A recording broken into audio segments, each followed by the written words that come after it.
Frans Mlambo is back with me just a couple of days ahead of his next PFL encounter with Francesco Nuzzi. That is in the bantamweight semi-final of the PFL tournament. Frans, thanks for joining me again, man. In just a couple of days, a busy period for you right now, obviously ahead of the fight.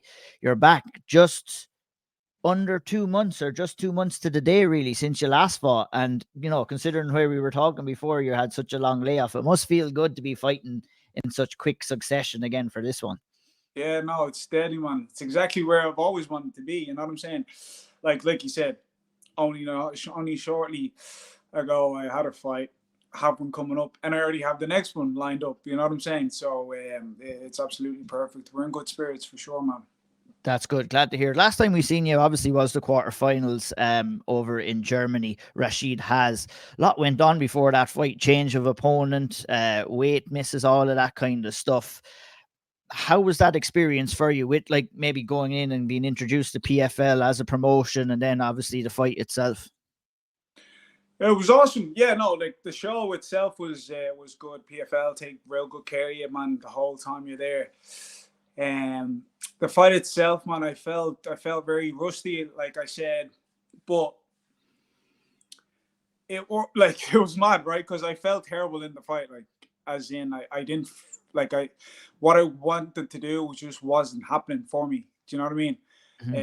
At all times, that wasn't 100% of the time in the fight, but most of the time I just couldn't get going what I wanted to get going, and I was just making loads of stupid mistakes, like just didn't feel right. But when I went back then and watched it wasn't as bad like as I thought it was. You know what I'm saying? So it's just testament that, like, you know what I mean, if I could go in on my worst and beat a high level guy like that, I'm doing good. But at the same time, I learned a few things that I needed to sharpen up, and I feel we're razor sharp now. It must be difficult, like being away for so long, going back in there, and obviously, you're feeling good during training, and you can't control what happens in the fight. You have to kind of adapt and overcome on the spot. Is that kind of the first? Obviously, you've probably went in there before where you mightn't have felt fully yourself, but you kind of labeled it rustiness. Would you label it just simple ring rustiness, or what kind of No, takeaways would you take? it's exactly what it is. Like that's what I put it down to, man. That's exactly what I felt. I just felt rusty, like literally, because like I just couldn't get going what I wanted. You know what I mean? It just felt like the gears weren't bleeding, greased up real good. Do you get what I'm saying? Yeah. Which was actually a mad kind of confusing feeling, because the whole time coming up, I felt amazing. Like even in the warm up, I felt real flowy and loose.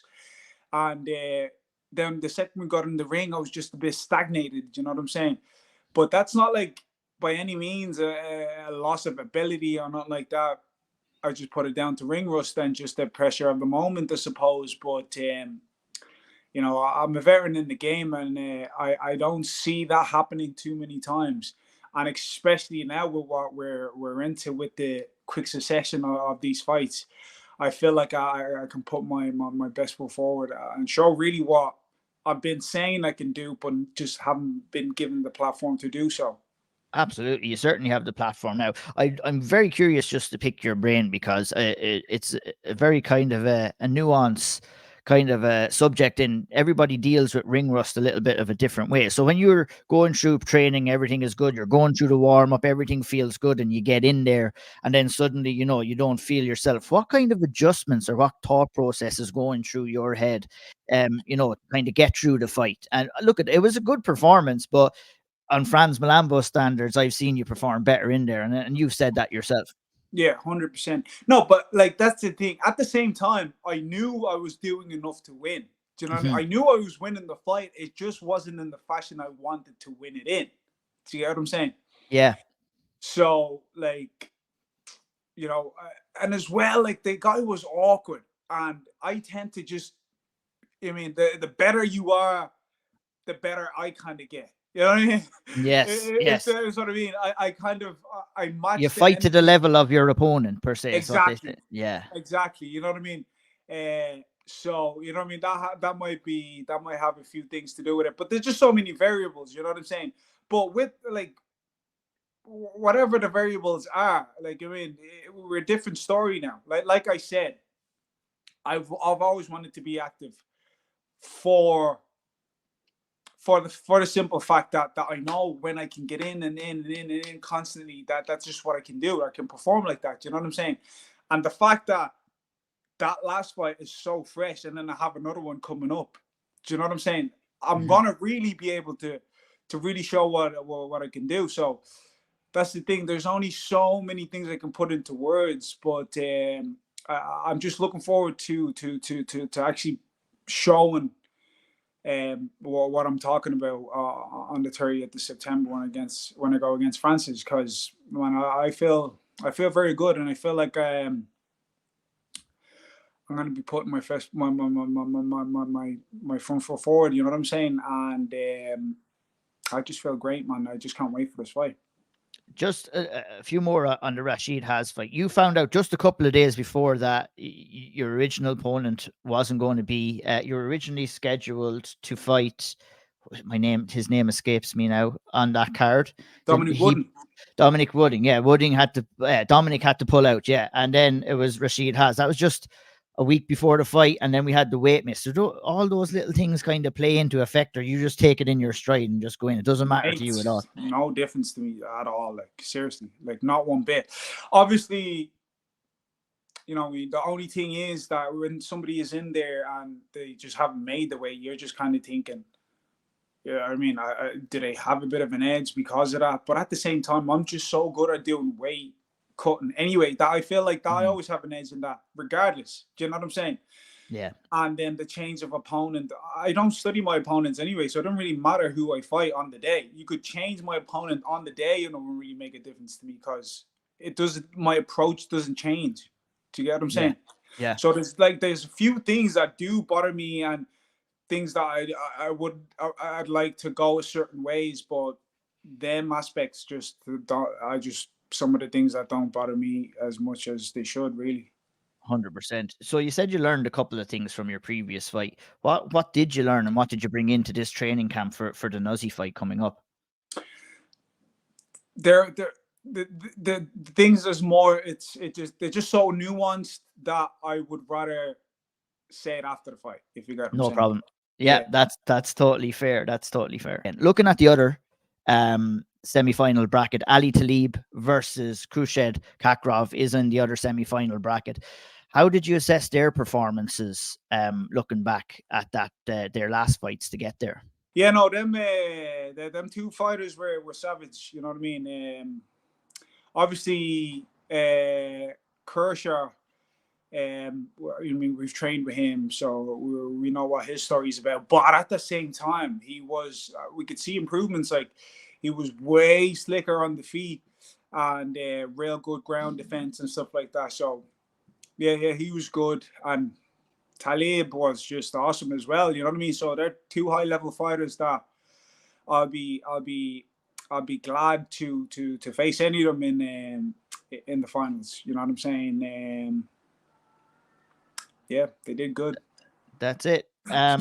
Looking ahead and talking and listening to Dan Hardy, you know, he's very kind of high up on you and all the Irish guys there. Is it good to kind of be able to share this experience with some of the fellow Irish talent there, the likes of Dylan? And, you know, obviously you've trained many times with Dylan, and John Mitchell is over there as well. I seen the three of you guys hanging out in Berlin. Must be nice to kind of have some fellow kind of lads around just to kind of hang out with and share a good time with before the fights and stuff, and to be able to kind of go on this journey together.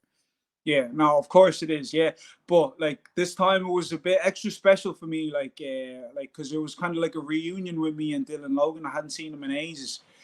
And Dylan Took, yeah. So what did I say, Logan? Did I? Logan, yeah, it's easy mistake. Right, and that's nearly happened a few times because I love them two Dylans, yeah. Yeah, two sound men. This time we're talking about, yeah. Shout out to Dylan Logan, by the way, yeah.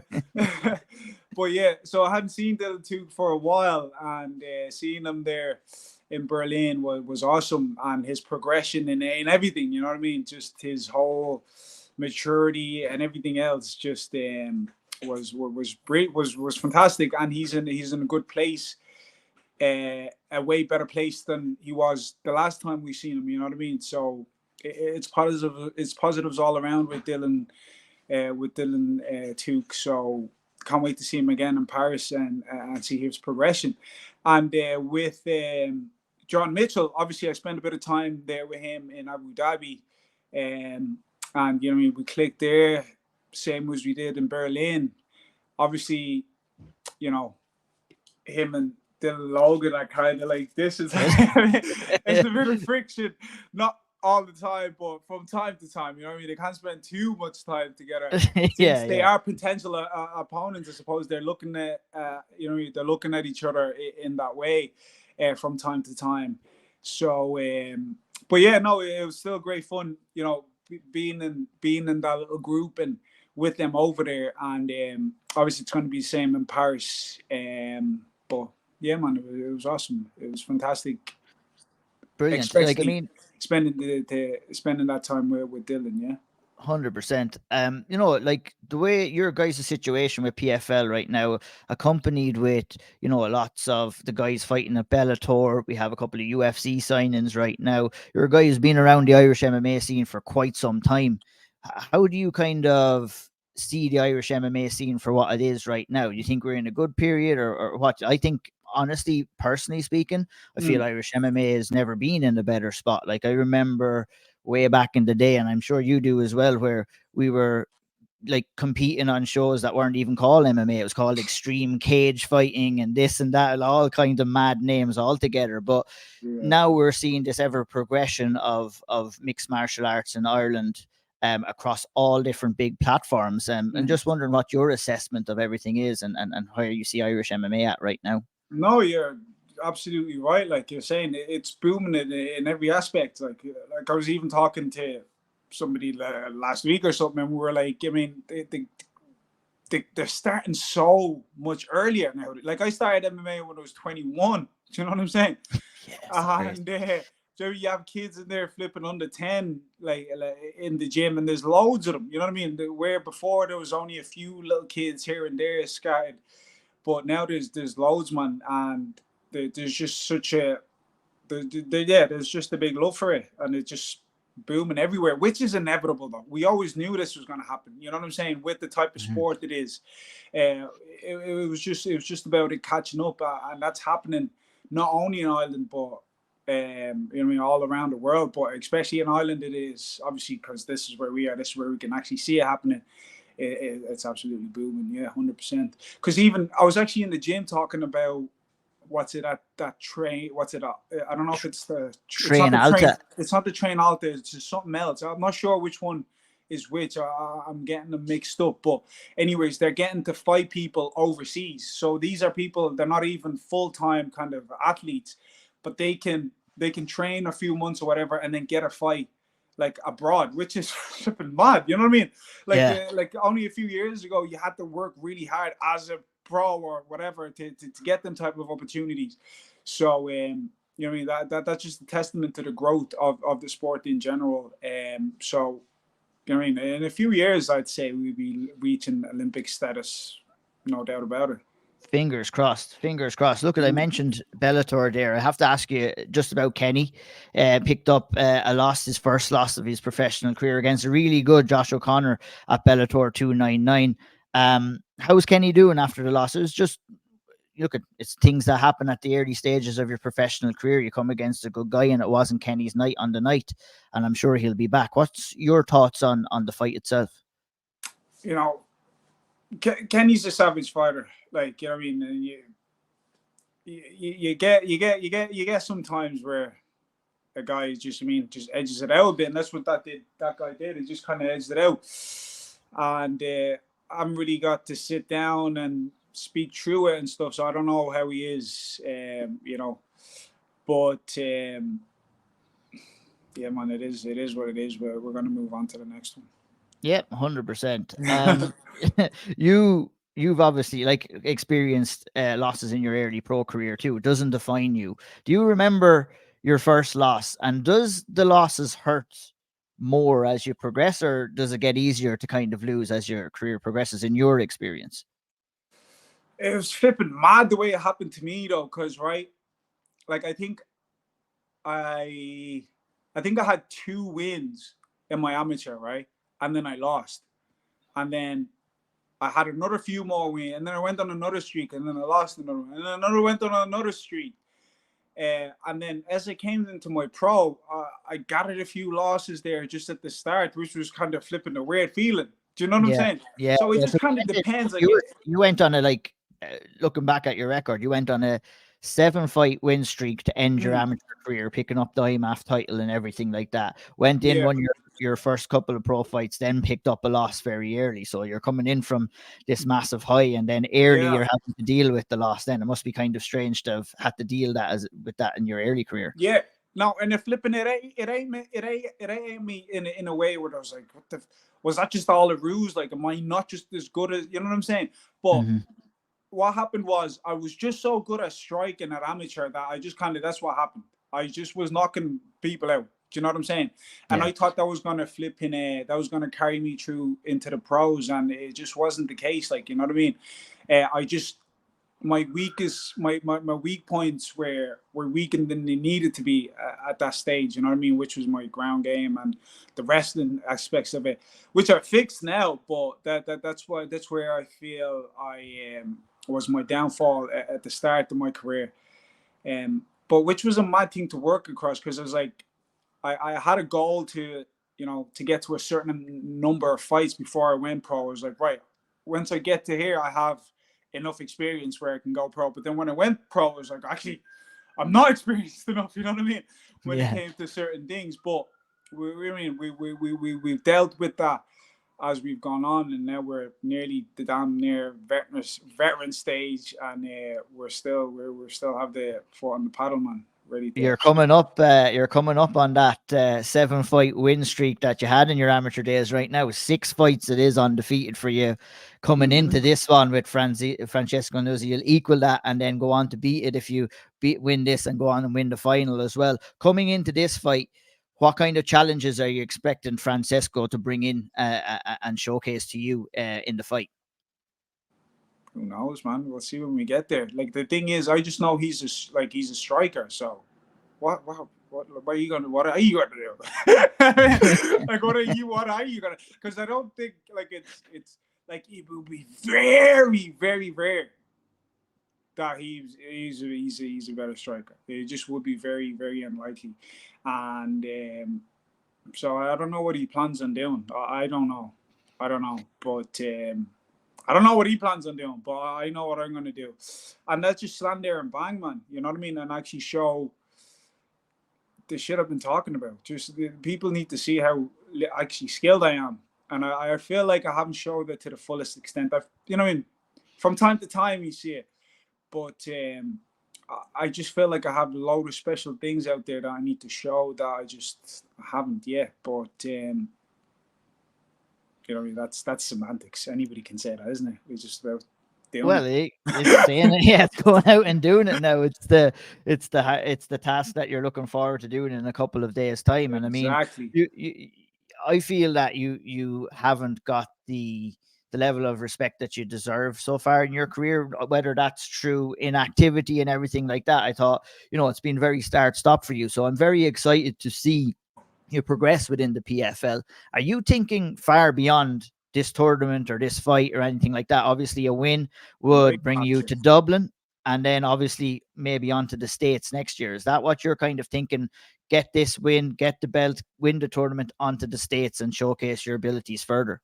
No, well, that's the thing. Like, this 100 grand is just a warm-up thing for me. You know what I'm saying? It's not going to be enough for what I need in life. Do you know what I mean? To get myself set. So I need that million, man, to get the ball rolling, literally. So that's what I'm aiming for. That's what I'm aiming for. This 100 grand is going to be savage, and especially in Dublin and stuff like that. But we're looking way past that. Like, I just feel like you said, like I've done some stuff in the game. You know what I mean? I feel veteranish enough to say that. You know what I mean? I feel like I'm way behind. In achievement wise, you know what I mean? I've achieved a lot, but just not. I don't have much to show for it. So I need That's what I'm aiming for. I need to achieve something that will show the work I've done and I've put in. Like, and I don't feel like Atten is going to be able to do it, like that $1 million prize, and that's what we're aiming for. 100%. Is that what it's all about for you? When it's all eventually said and done, yeah, that's you just literally what got me onto this whole thing was that. Do you know what I'm saying? Mm-hmm.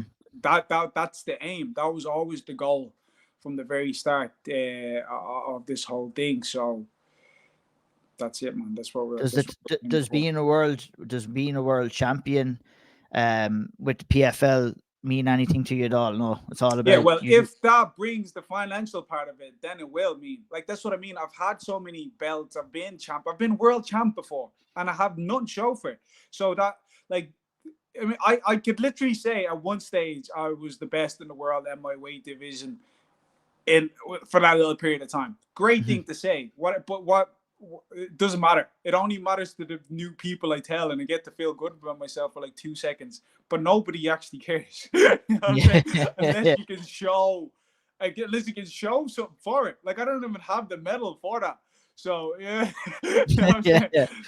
Opinions don't pay the bills, Frans. They definitely don't pay the bills. But that's my point. So it's nice to have accolades and all that. Obviously, if champion, obviously to get to where I need to be getting all these accolades. So that goes without saying, I suppose. 100%. Look, I won't keep you any longer, Frans. I appreciate the time.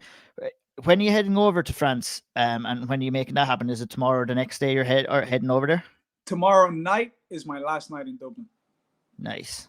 Looking forward to getting in there, getting in the mix. Anyone who's going to tune in, you can tune in on DAZN. You can tune in on ESPN, maybe in the States. I believe they're showing it over there too. If anyone is going to tune in waiting to see Frans Mlambo fight, what can they expect to see when you go in there against Francesco Nuzzi in the semi-finals of the bantamweight tournament, Frans?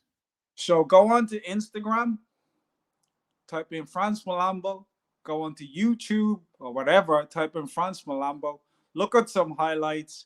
What you see there is nothing like you're going to see, right, in Paris. So that's what they have to look forward to.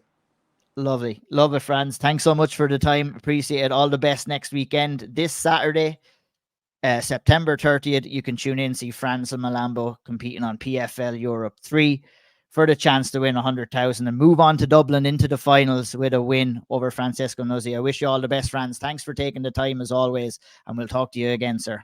Thank you, sir. It's been great. Peace out. Have a good one. Yeah.